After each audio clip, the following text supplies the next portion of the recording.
Israel യുദ്ധം പുതിയ വഴിത്തിരിവിലേക്ക് നീങ്ങിയിരിക്കെ തന്റെ പിൻഗാമിയെ തിരഞ്ഞെടുക്കാനുള്ള നീക്കം ഇറാനിലെ പരമോന്നത നേതാവ് ആയത്തുള്ള അലി ഖമേനി ആരംഭിച്ചതായി റിപ്പോർട്ട്.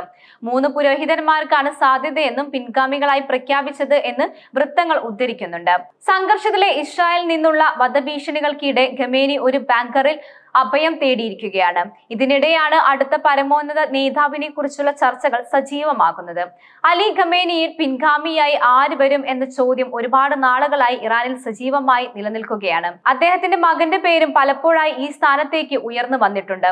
എന്നാൽ 86-കാരനായ ഖമേനി തന്റെ പിൻഗാമി ആരാകണം എന്നതിനെ കുറിച്ച് ഇതുവരെ സൂചനകളൊന്നും തന്നെ നൽകിയിട്ടില്ല. ഖമേനി നൽകിയ 3 പേരുകളിൽ മകന്റെ പേര് ഇല്ല എന്നതാണ് മറ്റൊരു വിവരം. ഇത് രാജ്യത്തിലെ പലതരത്തിലുള്ള അഭ്യൂഹങ്ങൾക്ക് വഴി തെളിയിക്കുകയും ചെയ്യുന്നുണ്ട്.